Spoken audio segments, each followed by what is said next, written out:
water. Don't get acid reflux. High quality H2O. Is it high quality H2O?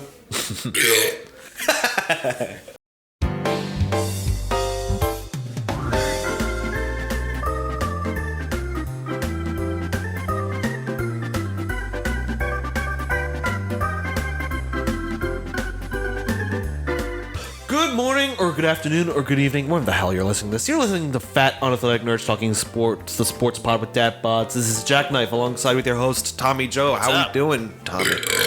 Ooh, better now. Yeah, No, I'm doing pretty good.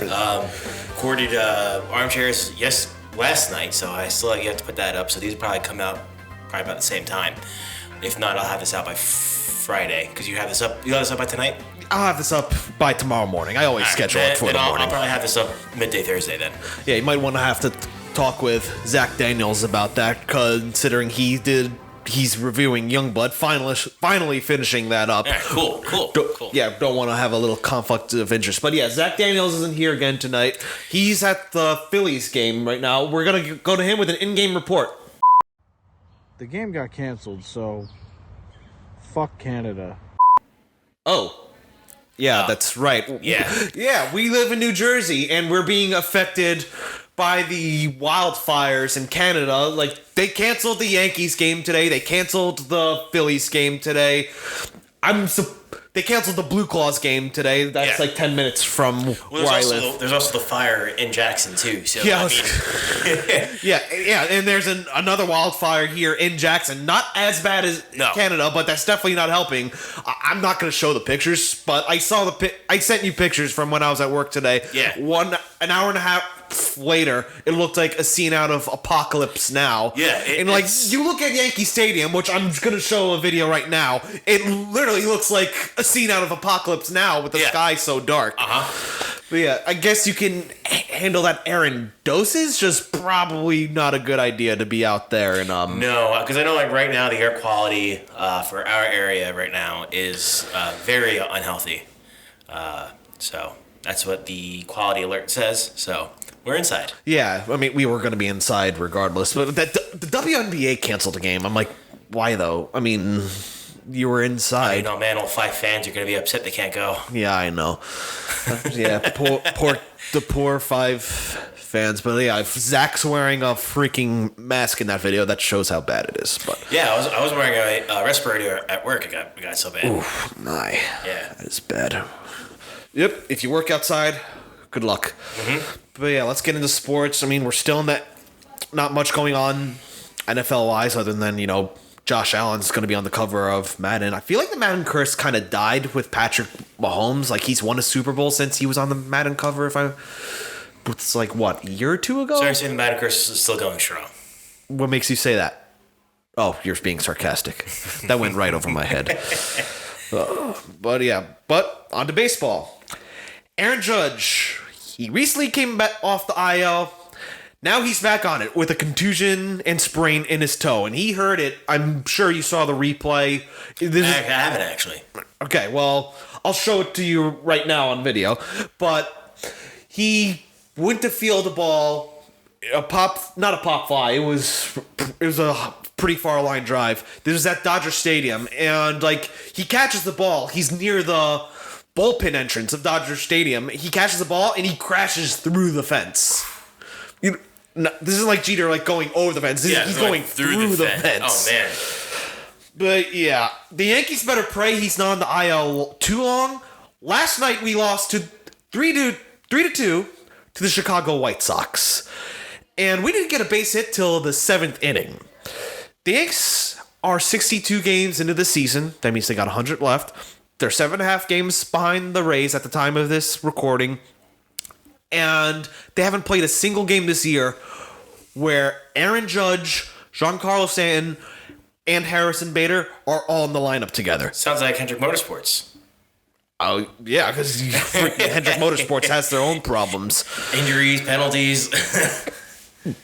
But yeah, and another baseball note, Blue Jays pitcher Alek Manoah was optioned to the Florida Complex League, which, if I'm not mistaken, is a rookie league, not the minor league, a rookie development league.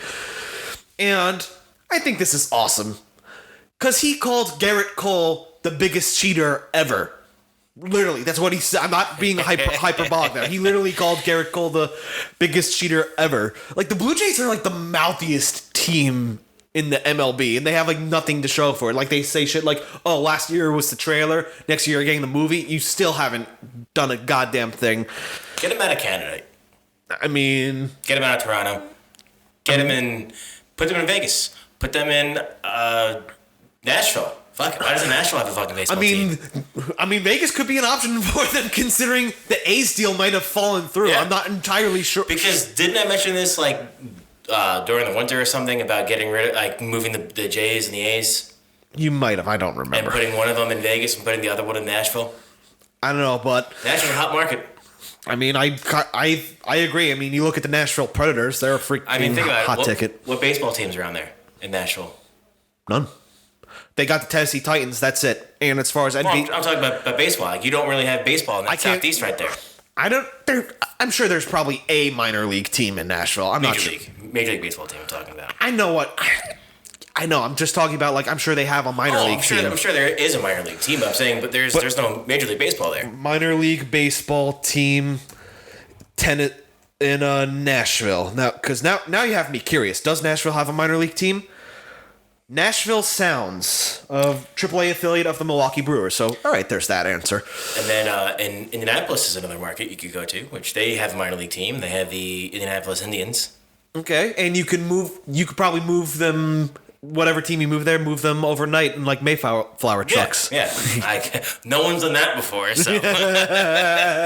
But yeah, I think it's karma. Alek Manoah getting sent down because he's so fat and out of shape. The pitch clock got to him. He's the FUNTS too, just a different kind of FUNTS. Like CC?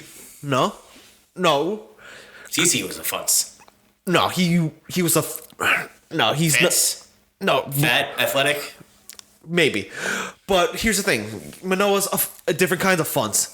He's a fat, unathletic nerd talking shit. There you go.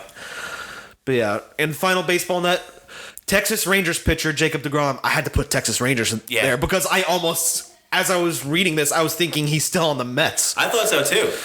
When I saw the story broke, I was like, wait, isn't he a Met? And then I realized I haven't heard about deGrom in years. Well, he's having his second Tommy John surgery. The first time being in 2010. This is a tear in his UCL, and like I saw pictures from the interviews, and like it just sucked to see him like break down like that. I could only imagine. I mean, the guy's a horse. He works really freaking hard, and I'm sure any Met fan that's listening to this can tell you that. But maybe the Mets fans I've talked about are a little indifferent about it. I don't know, maybe it depends what faction you talk to. Speaking of, I could talk to them next Sunday if you want. Sure. Going to the Mets game. Oh, you are? Yeah. Going to the Father's Day game. All right. Yeah. That's all right. Taking my dad and going with Alex's family. So. Nice. I wanted to go to the Yankees-Mets games at Citi Field this year because I've done a Subway Series game at Yankee Stadium. I've never done a Subway Series game at Citi Field. Citi Field is a really nice stadium. It is. I've been there before. Fantastic stadium. I've sat front row of the Pepsi porch. Yeah, it's awesome. It's very fan-centered. That's good to hear. Which because I was talking about this with Alex the other day, is that like Yankee Stadium is nice. It's a great stadium. It's kind of bland, but it's like upscale. Yeah. It has stuff to offer, but like Citi Field is really it's nice. I think they have like a little wiffle ball thing at. It's more welcoming than Yankee Stadium. Kind of just how like MetLife looks like a parking garage. Yeah. Yeah, well, thankfully it's not as bad as MetLife. Which, speaking of MetLife, we'll talk about that stadium later on in the show. But yeah, that just about does it for baseball. Zach did leave us plenty of basketball notes that I almost deleted by accident before. Yeah, it's only basketball. Yeah, but it's his notes. I mean, that would be that would be a crime. All right, the Miami Heat and Denver Nuggets are tied at 1 apiece in the NBA Finals. Denver dominated Game 1, winning 104-93. 11 points is a good win, but the final score doesn't actually depict how dominant Denver looked, as Zach puts it. Denver was winning 84-63 at the end of the third. But game 2, scrappy Miami team stole game 2 in Denver, 111-108. That was Denver's first loss at home. Now, Nikola Jokic. I'm pronouncing it right this time. Jokic. I was just gonna say, wasn't there a thing about that? Yes, Jokic sounds right. Yeah, I mean, especially like I know all these hockey players named Jesper, but it's spelled like Jesper. It's like that sounds like Jokic. Yeah. But yeah, Jokic still putting up good numbers, but only held to a double-double. For anyone else, this is a solid night, but for Jokic, that's an off night. That just goes to show how good he is. He scored 40 points for the third time this postseason, and the Nuggets lost those games all 3 times. Wow. Jimmy Butler, a little quiet for all his hype, especially that first game, only going 13-7-7, had a better game too. And the lesser-known guys for the Heat in this series, Max Struss, nightmare game 1, went 0 for 10 from the field, 9 of those shots were 3-pointers, and had a serviceable 14 points in game 2. Caleb Martin is a ghost. That's all he put. Caleb Martin is a ghost. Gabe Vincent led the Heat in scoring in game 2 with 23 points. He also had 19 in game 1. If they win, I'm praying... This is a Zach note. If they win, I'm praying he wins final MVP for the pure what the fuck factor. And let's see, is Game 3 happening as we're recording or not? It will start in like a little... Yeah, in an hour 15 minutes, Game 3 will be starting from the time of this recording. So who's still in? Is this the finals yet? This is the finals, yeah. And who is it? The Nuggets and the Heat. Miami's going to win. You're going with the 8th seed here. Because there's a theory. Everywhere that Taylor Swift has played. What? So Taylor Swift is on her Eras tour. Okay. You're probably thinking, what the fuck am I talking about? Every city that she's played in, yeah, the team loses. Really? You know where she hasn't played and where she's not playing on this tour? Miami? Miami. Ooh. But you can confirm she's in Denver. Yes. How do you know? I'm on TikTok, Jack. Okay.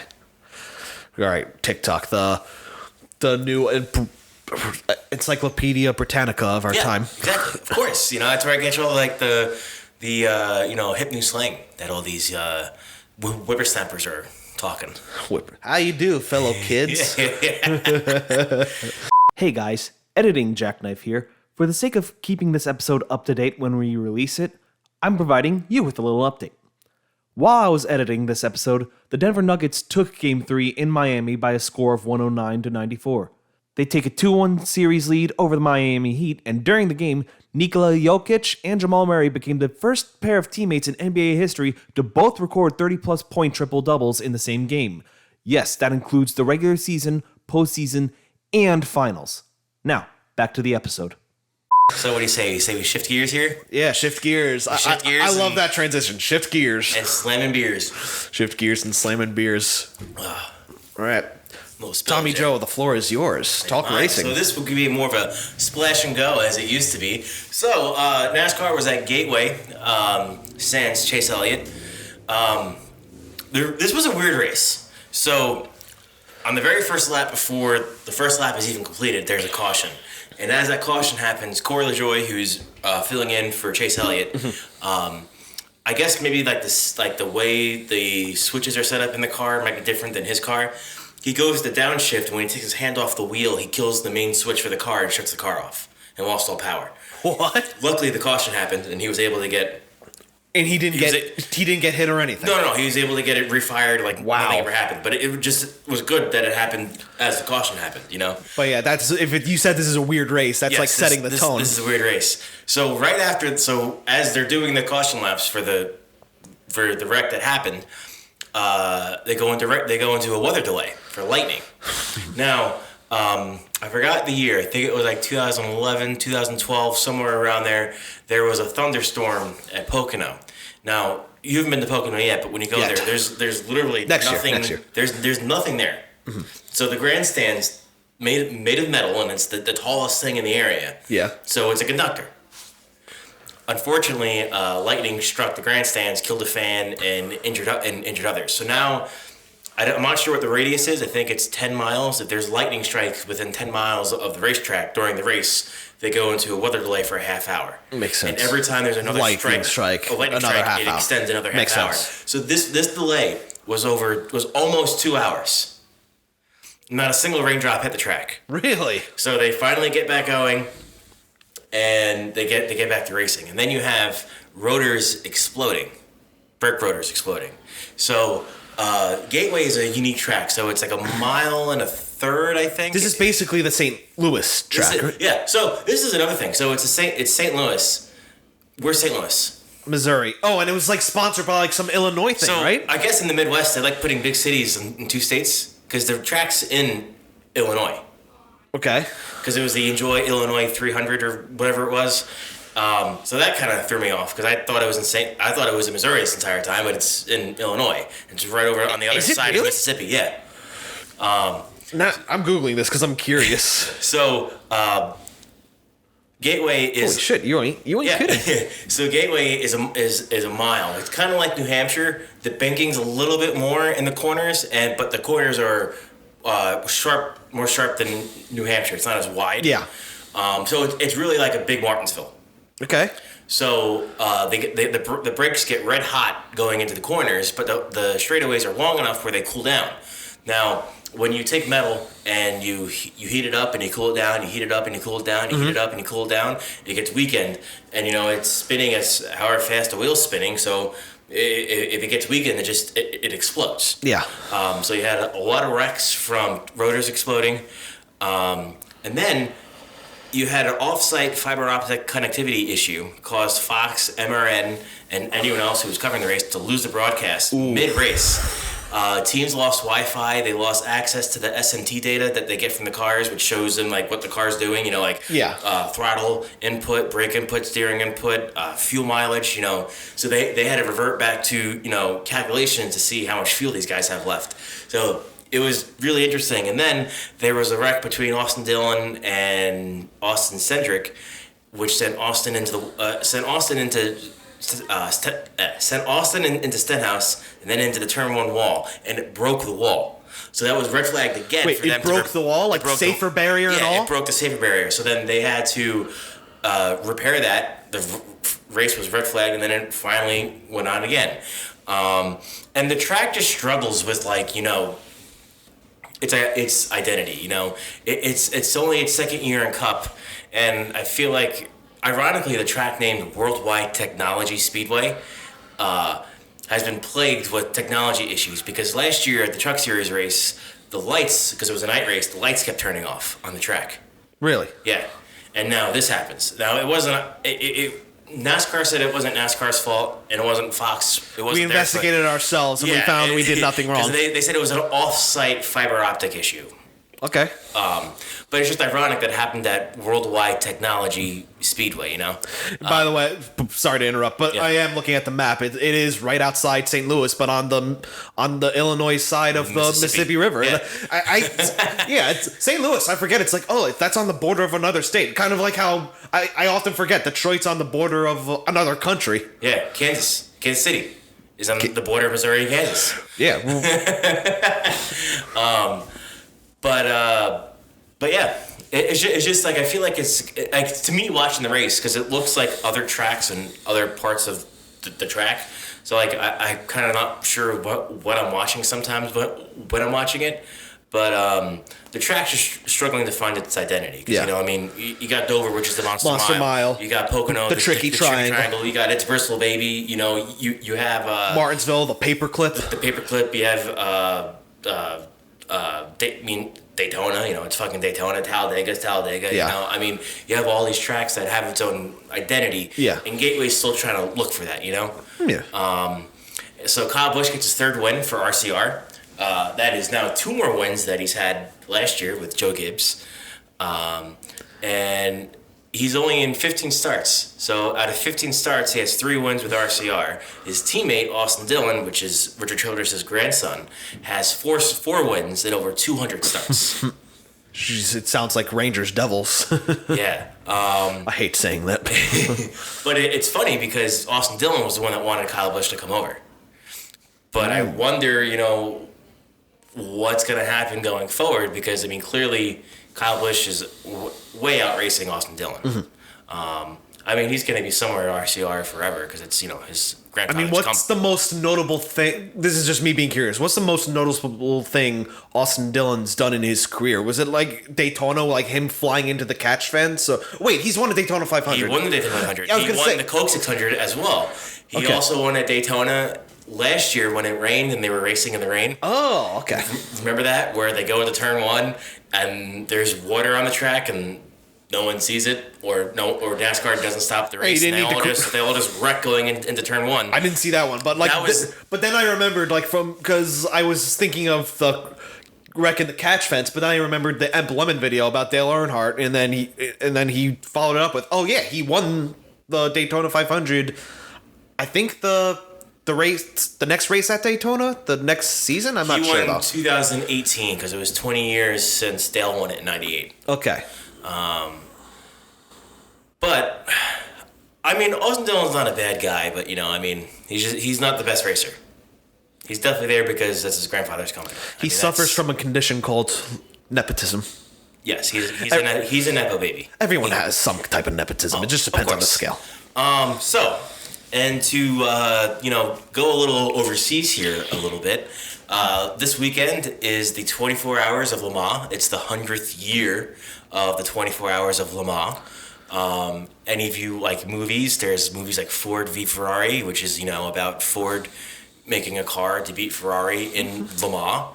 I'm kind of getting the same kind of vibes. Like if you watch that movie, if you've ever seen that movie, I feel like I'm getting the same kind of vibes with this Garage 56 entry.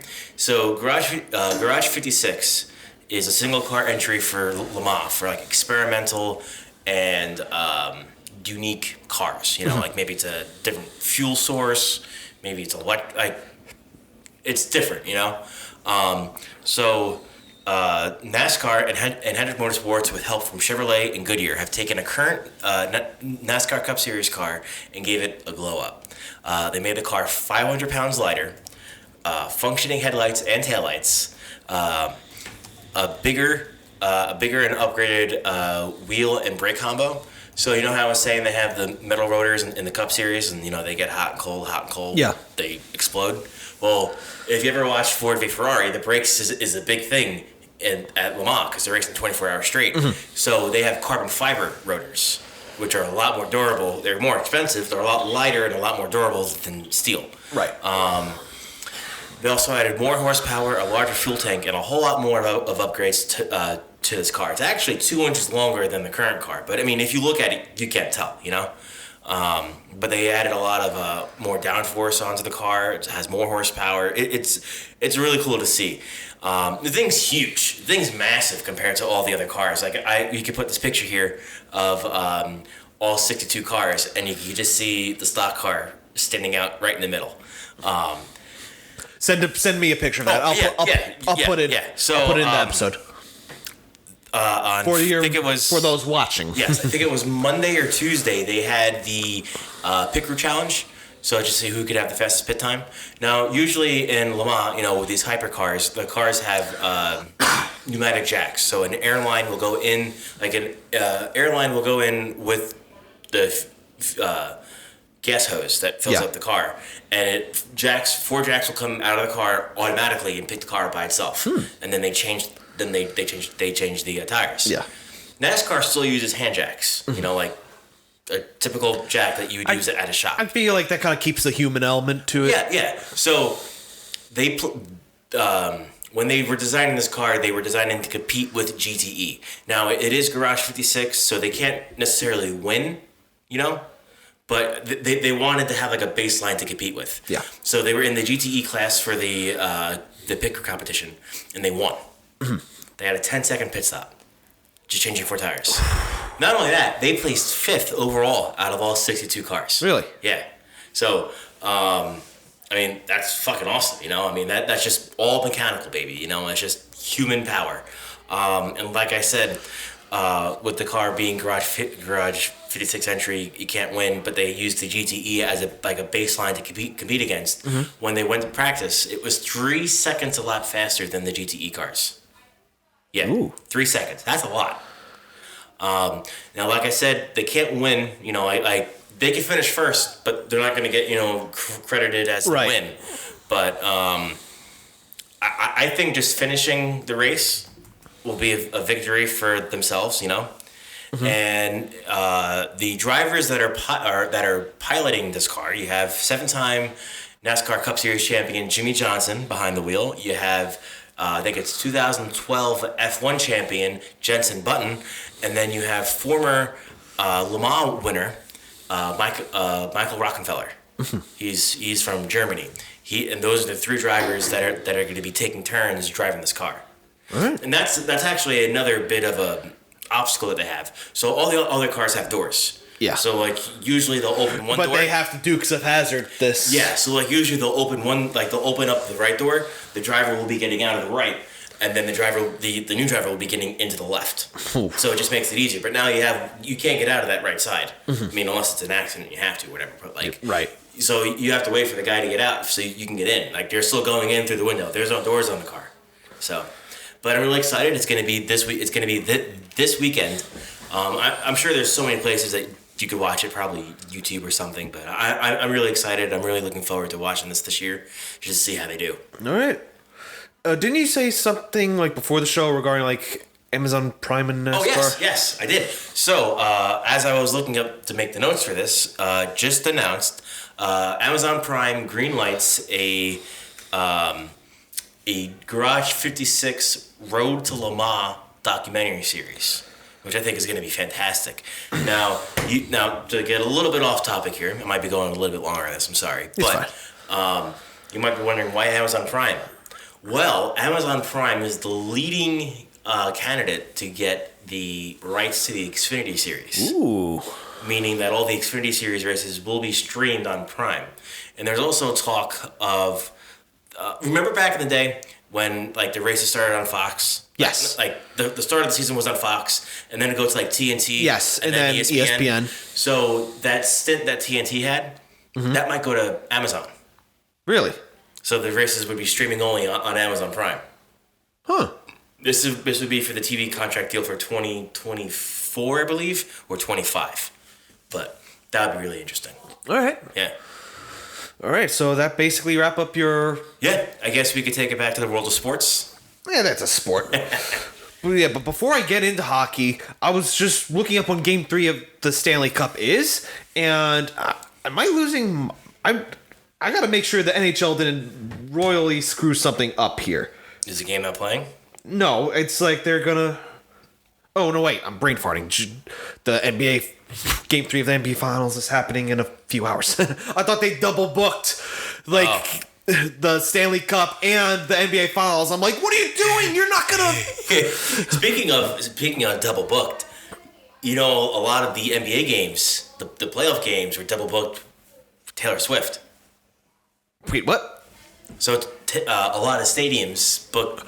Oh yeah, Taylor something Swift. has similar happened in Madison Square Garden. Billy Joel was supposed to play. They had Billy Joel move to a Monday. Mm-hmm. But anyway, let's get into the Stanley Cup Final. I'm not a Swiftie, by the way. I'm not a Swiftie. Taylor Swift could be performing in my bathroom, and I still wouldn't listen to her. No. But yeah, as we stand right now, at the time of this recording, the Vegas Golden Knights are leading the Florida Panthers 2-0 in the Stanley Cup Final. They've outscored the Panthers 12-4. Vegas won 5-2 Game 1, then 7-2 Game 2. And, the Panthers were getting very chippy at the end of both games. I guess if you can't win the war, then win the fight. I don't know. But Jonathan Marchessault with 3 goals and, 4 points in the series in the first 2 games. And Tom, here's a little fun fact about him. In the 2017 NHL expansion draft, I'm sure I don't need to explain to you the concept of what an expansion draft is, right? I didn't watch cards go around. Oh, yeah, I know. Okay.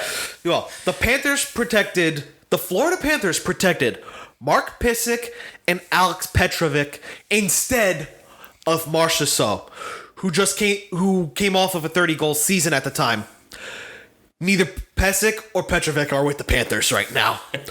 Not only that offseason, they also traded to Vegas Riley Smith for a 4th round pick, and Smith has also been great for Vegas. So if you're a Florida Panthers fan, you think about that, you're just punching the air right now. Oh, yeah.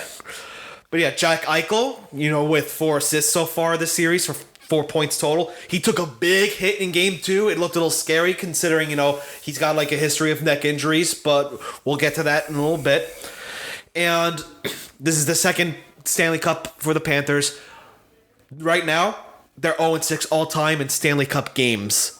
Matthew Tkachuk, who's their best player, he's got 1 goal, but 36 minutes in penalties. 36 minutes? Yes. There's That sounds like a lot.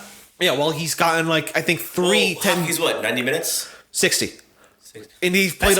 So he's out half a game. Well, he also gets that basically does equivalent to half a game, but they even if it's late in the game, it's not gonna be 10 minutes. They'll still consider it 10 minutes. Okay. I am picking up what you were putting down. Exactly. But yeah, he tried to stir the pot at the best he can because he's also a pest. He laid that huge hit on Eichel, and we're gonna show it right here. And my opinion, which is basically the consensus opinion, is it was a clean hit. It just looked awkward because Eichel realized he was about to get blasted, and he ended up toe picking and falling forward. And Tkachuk, even with that happening, Tkachuk doesn't hit him in the head. The main point of contact is still the torso area. And Eichel left the game, and as I said, you think about the neck injury he had, but he did come back for the 3rd period. So wow. That's good for him. Through it, yeah. Yeah, and he said after the game it was a clean hit. So yeah, no one being a baby about it like Pittsburgh fans. But yeah, Sergei Bobrovsky, who was the best goalie coming into the final, he got pulled after allowing 4 goals in game 2, and it's not necessarily his fault because he was seeing everything in the previous 3 series, while Vegas is making it hell for him, trying to see the shot. Not only that, he's getting screened by some of his own guys too. But why are you laughing right now? Because I'm going through the script. Oh, jeez. And I saw the very end. All right. Well, no spoilers. No, that's why I didn't say anything. But yeah, Nat and Radko, their big defenseman Radko Gudas, he might be unavailable now because he took a reverse hit from Ivan Barbashev in game 2, and like the Tkachuk hit, it was a clean hit. Gudas went in to hit, Barbashev braced for it and hit him back, and unfortunately, Gudas, they might not have him for a while, but obviously game 3 is a must-win for the Panthers. I'm not a big fan of hockey. That. I mean, I don't hate hockey at all. I don't hate it. Okay. I'm just not into it.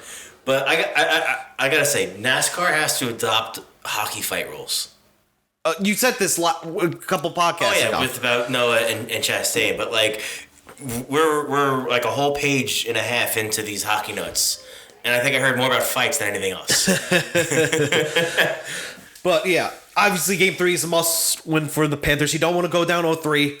It's been done in the 0-3 comeback has been done in hockey more than any other sport. Four times. I can't tell you each year off the top of my head though. Well, why not? I can tell you who it was. You see that? Fuck. But all I know is that, the Leafs did it to the Red Wings in the 50s in the final. The Islanders did it to the Penguins, I think, in the 70s. Mm-hmm. The Flyers did it to the Bruins in 2010. And then the Kings did it to the San Jose Sharks in 2014. But it can be done. Do you want to have to go through that? Absolutely not, though. But, Florida has to win 4 of these next 5 against the Golden Knights. And that's going to be very difficult. They have this monkey on their back of not winning a cup game ever. Tkachuk, who is their best player coming into this series, arguably their best player, you could probably argue Bobrovsky. He has only 1 goal. He hasn't been able to generate anything else other than the great hit he had on Eichel. Being an agitator is part of his game, but he can't do anything if he's spending, about half the game in the box. But a lot of this goes back to what I said before the series started. Vegas is a very deep team. In both games, they have 5 different goal scorers. 3 different defensemen scored. 6 forwards scored. That's 9 different players scoring goals in the first 2 games, which is a Stanley Cup record for different amount of goal scorers in the first 2 games of the Stanley Cup Final.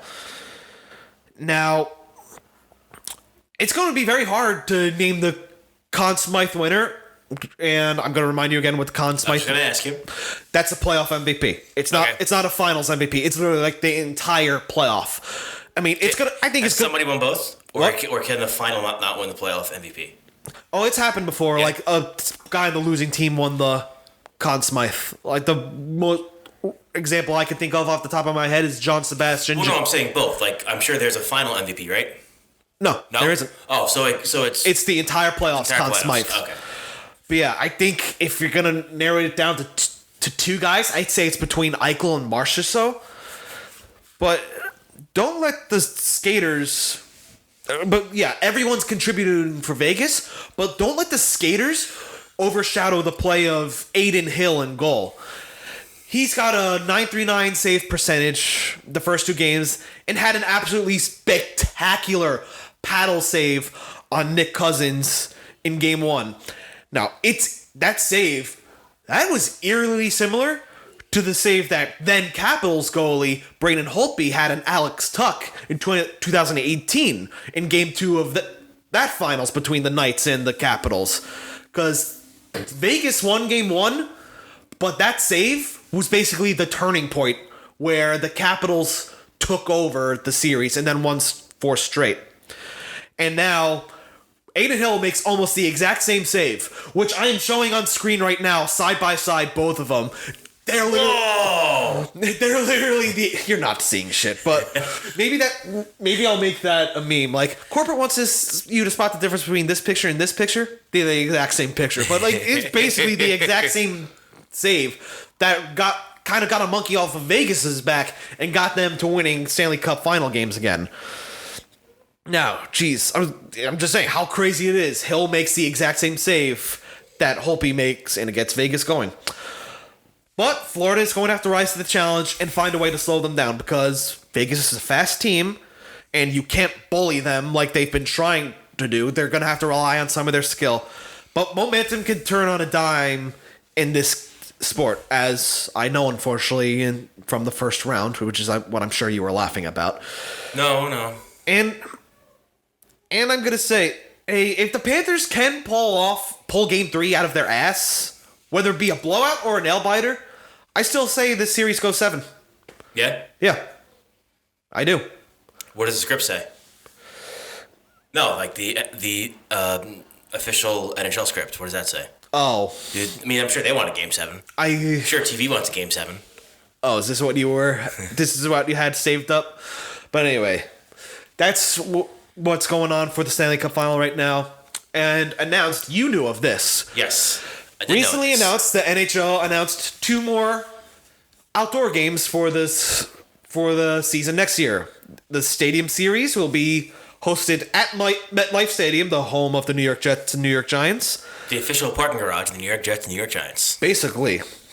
And it'll have the New Jersey Devils facing the Philadelphia Flyers on February 17th, and the New York Islanders versus the New York Rangers on February 18th.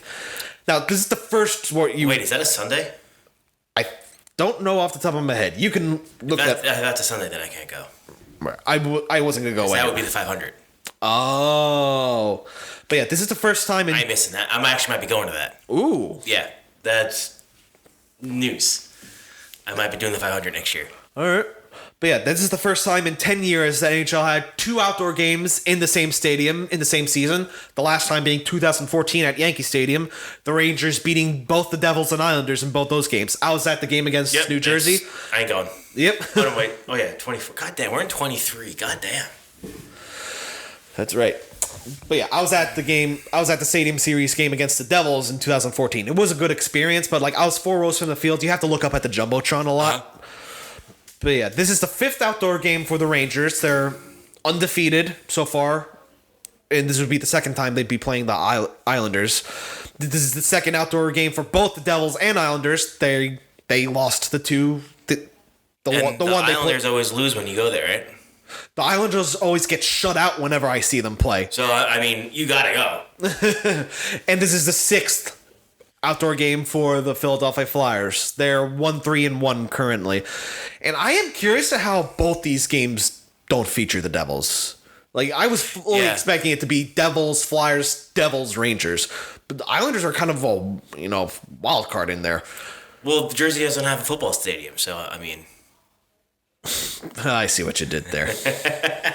I see what you did there. But, yeah, that's 2 of the outdoor games this year. The other one being on New Year's Day at the Seattle Kraken versus the Vegas Golden Knights, the 2 most recent NHL franchises. This would be the second outdoor game for Vegas. They're going to be holding it at the home of the Seattle Mariners. I fucking love that stadium. I don't care if it's called T-Mobile Park. I'll always call it Safeco Field. And the other one being in October, the Edmonton Oilers versus the Calgary Flames. That's going to be held at Commonwealth Stadium, home of the Elks of the CFL, formerly known as the Edmonton Eskimos. But that's going to be the 20th anniversary of... It's not on the exact same day, but it basically is a celebration of the 20th anniversary of the NHL's first outdoor game where the Habs beat the Oilers. That was in 2003? 2004? Or 2003, yeah. 2000, yep, Heritage Classic, 2003. And hold on, just to be sure, because now you got me second guessing myself. 2004 would be 20 years. But it's the 2003-2004 season. Ah. Yep, November 22nd, 2003. So they're playing this October. Right, this October. So is this the most outdoor game they've had? I don't think so, because I think 2014 they had a lot too. Actually, I don't know. Did they have a Heritage Classic that year? I'm not sure. Let's wait. I still gotta go back to my history and bring that website, bring that back up, because on the NHL.com. Just don't show them your screen. I'm not showing them my screen. Well, your history. Let's see. 1, 2, 3, 4, 5, 6. Yeah, they had 6 games for the 2013-14 season. And how many they had this year? 5? I think it's going to be 4 this upcoming. 4. But yeah, if I remember that Heritage Classic game is on, I'll totally watch it. The Battle of Alberta is must-see TV. If it doesn't burn down. It's okay. They're in Western Canada. That's on fire too. Is it? Yeah. Oh my. Oh jeez. But anyway, a trade has happened with the Philadelphia Flyers. A 3-team trade involving the Flyers, the Columbus Blue Jackets, and the Los Angeles Kings. The Flyers received the 22nd overall pick this year's draft. The Kings' second pick of 2024. The Jackets' second round pick of either 2024 or 2025. Cal Peterson, who's a goalie, Sean Walker, and prospect Helgi Grans. I have no idea how to pronounce that name. Where is it? It's in the notes after the outdoor hockey notes. Flyer retrade. Helgi Grans. He is prospect. Helggrans? Helggrans. I'm too lazy to watch a video on how it's pronounced. But they did send one of their key defensemen, Ivan Provorov, to the Blue Jackets. That's all the Blue Jackets received. The Kings received Kevin Connaughton. I think that sounds Connaughton. Hayden Hodgson. And they retained 30% of Provorov's salary to help the Blue Jackets with, have room on the salary cap. And this is obviously the Flyers are in full rebuild mode. They don't exactly have a choice. With the addition of Peterson, it's only a matter of time until they deal their goalie, Carter Hart, who was their number 1. Now, other news around the league, I'm going to run through these like bullet points. Cole Caulfield signed an extension with the Montreal Canadiens, an 8-year deal with a $7.85 million cap hit annually. Kyle Dubas, who after he parted ways with the Toronto Maple Leafs, and after he said he didn't want to go anywhere else, he ended up going to the Pittsburgh Penguins to be the president of Hockey Ops.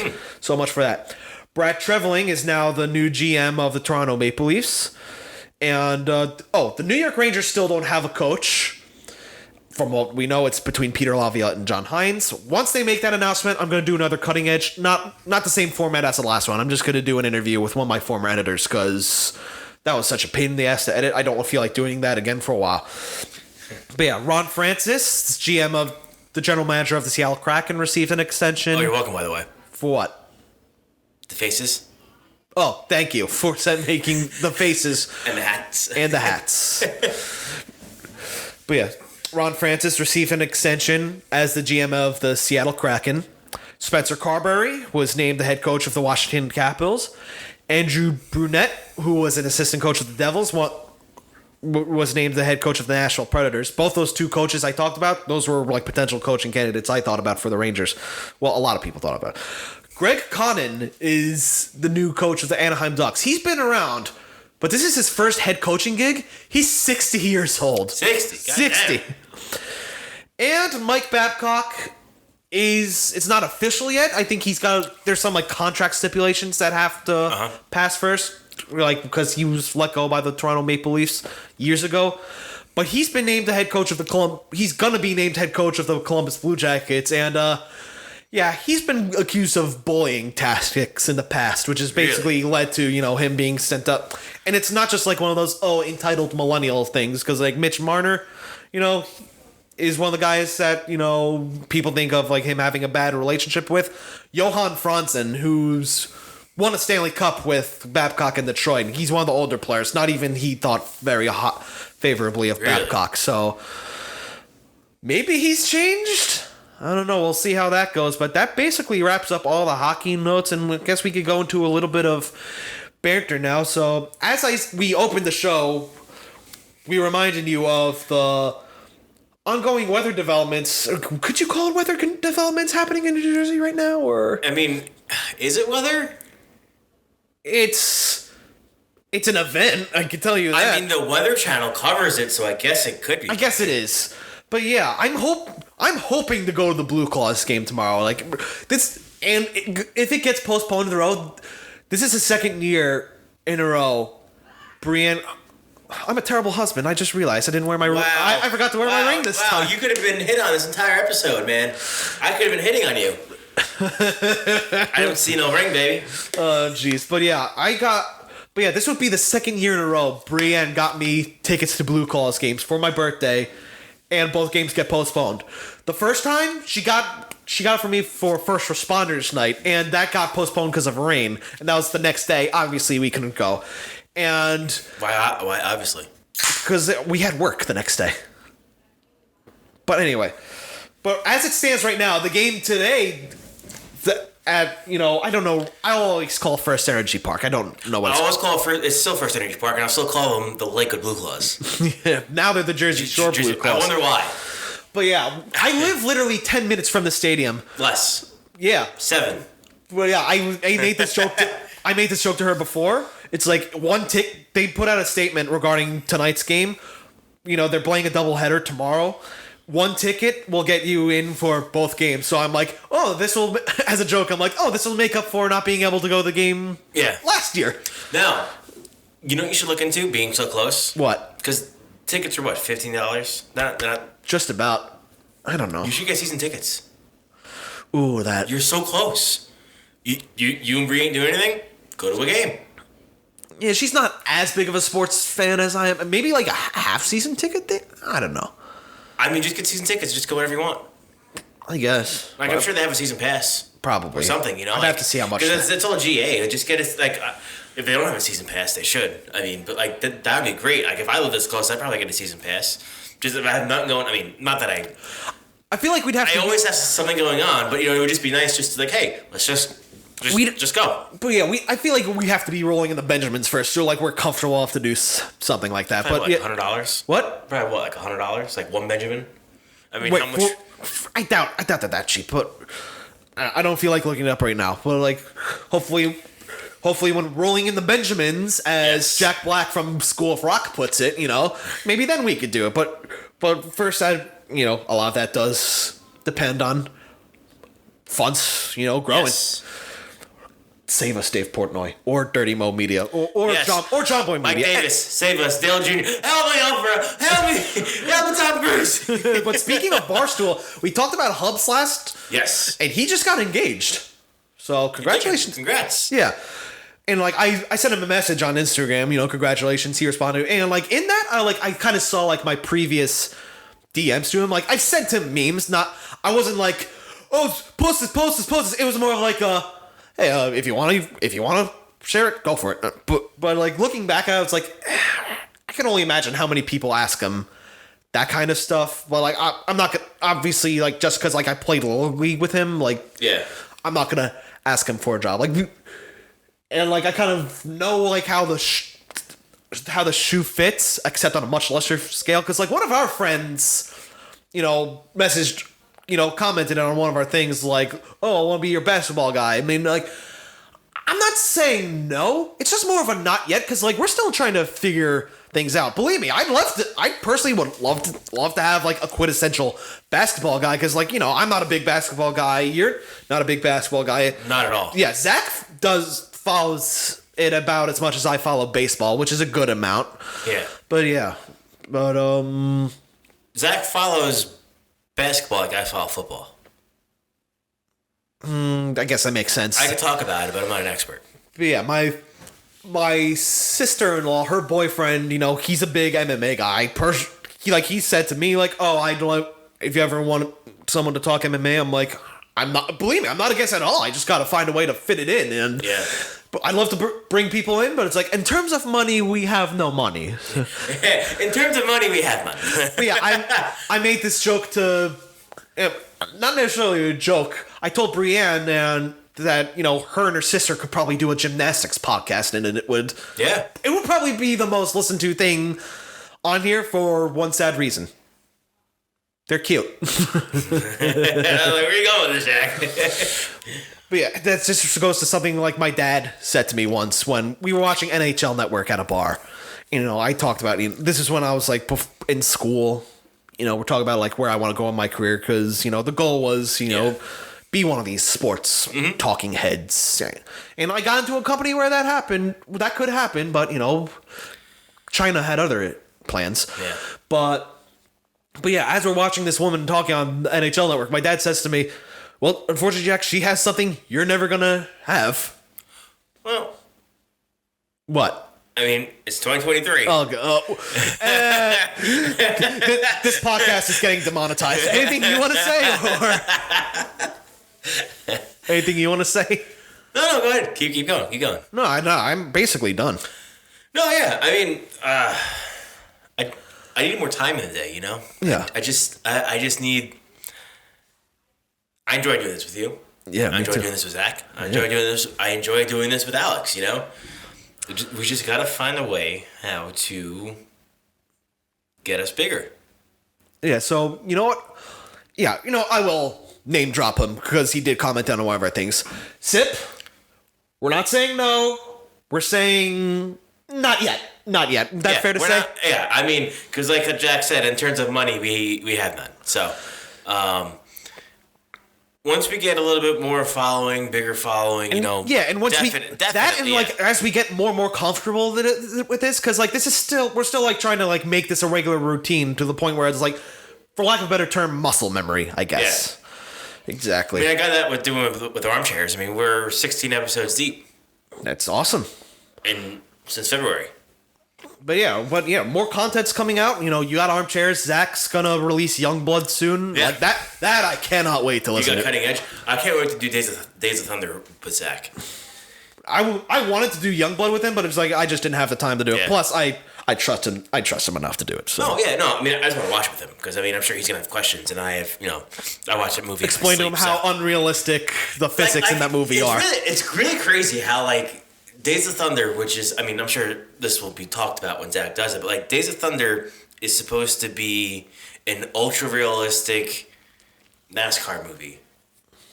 And it's the furthest thing from that. It's not at all. It's not at all. And it's like Talladega Nights does a better job of like, so like.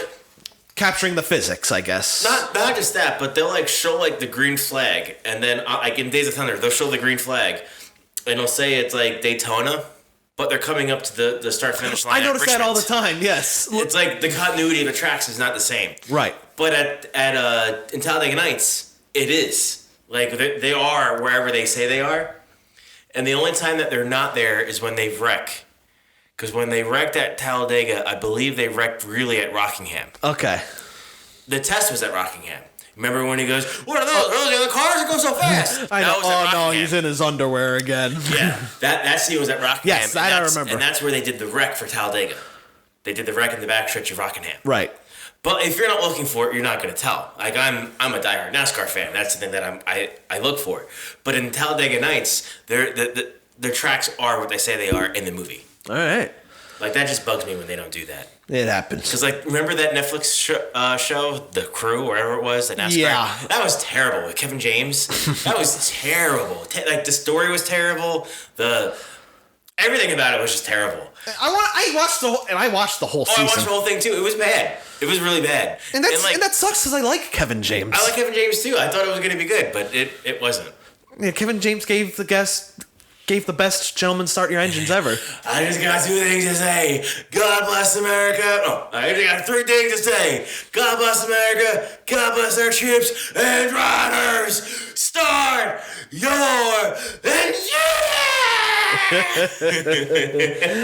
All right. That's probably a good spot to end this episode. Absolutely. Thank you very much for coming here again, Tommy. Anytime. Well, anyway, if you made this far, thank you very much for listening. If you liked what you listened to, please like and share with all your friends. If you didn't like what you listened to, well, I thank you very much for listening this far. Be sure to subscribe to us on YouTube and wherever you get your podcasts, and to follow us at FUNTS Podcast on Twitter and Instagram, and at Fat Unathletic Nerds Talking Sports on Facebook. This is JackKnife alongside Tommy Joe. Have a wonderful night, everyone. Sponsor us.